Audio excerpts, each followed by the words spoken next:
So, you know, when I was nominated, I did not even realize what a big deal it was and how much it was going to help me. And immediately I got a lot of recognition in the firm, and people that I never knew before, I never worked with, all of a sudden knew who I was. So that got me lots of instant connections.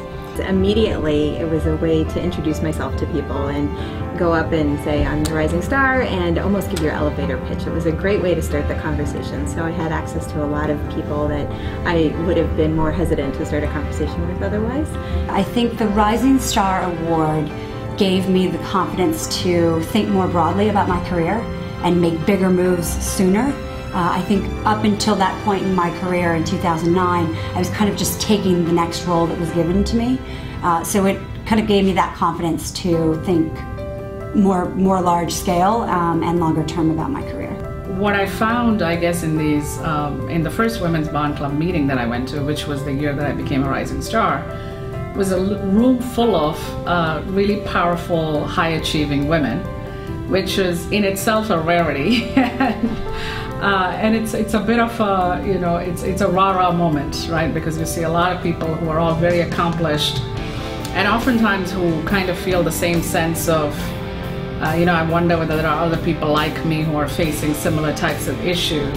Having the access to the network, some of the executive coaching and sponsorship really helped me build a foundation of really great skills that I was able to use to catapult myself to the next level. Every single day, and I can't tell you, at least once an hour, there's something that I learned in those coaching sessions that I apply, and they also are things that I give back. So when I am coaching interns, when I am coaching you know, people that are rising in their career, I do leverage that all the time in helping them succeed too. We were taught something called the drip list that we should do on a regular basis. And this is something that I still to this day put on my calendar on a quarterly basis, and I drip as we were coached or taught to do, which essentially is reach out to those both those that may be more senior in your organization, as well as those that maybe you mentor that you've worked with in the past, and have a conversation with them. Reach out, see how things are going. It's always good to keep up your contacts and your network, and you just never know. One of those conversations may spark a new opportunity for you, a new opportunity for someone you mentor. So it's just a great beneficial habit to get into, and one that both personally and professionally has worked very well for me. Power triggers, how to dress, how to act in meetings, how to communicate, how to network, how to give feedback. Those are all really important things for any manager, right? But particularly important as you're trying to build your career as a leader. So for me, when I started the Rising Star program, it was at a great time. I was making that transition from being a doer, as Robin used to call it, to being a leader in the firm. And I think that the Rising Star program provides a framework to allow those things to work themselves into the culture of the firm.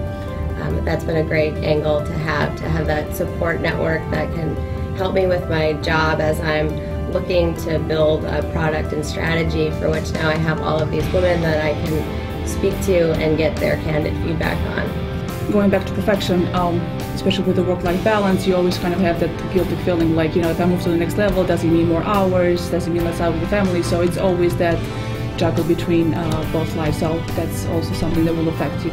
A combination of your personal life changes and, you know, not wanting to reach out for help when you get to more senior levels, I think that, according to me, is the biggest derailer of, you know, not allowing women to reach up the management chain. I see the biggest gap in the spot on the ladder between financial independence and true leadership and really leading others and being in management position. I think that is a consequence of the expectations of people around that end up being the expectations that someone has of oneself as well. Those at the senior levels sponsor people who look like them. So if you look across the C-suite and all the senior corporate roles in America, they're dominated by white males, and they tend to sponsor people who look like them. So, you know, I think we need to make sure that we're prioritizing sponsoring diverse candidates, including women. And I think that's going to be really important for women moving forward. Are familiar with our firm is that the executive page shows all men. So I think that having me out there on the website, my picture posted, and contributing content helps with that diversity. Because sometimes we tend to be perfect. So when we move to the next level, we expect to meet 100% of the criteria, but that's not necessarily the case. You just have to take a leap of faith and take that next step. Instead of looking at blaming circumstances, we have to rise above those circumstances, and we have to take advantage the best way possible.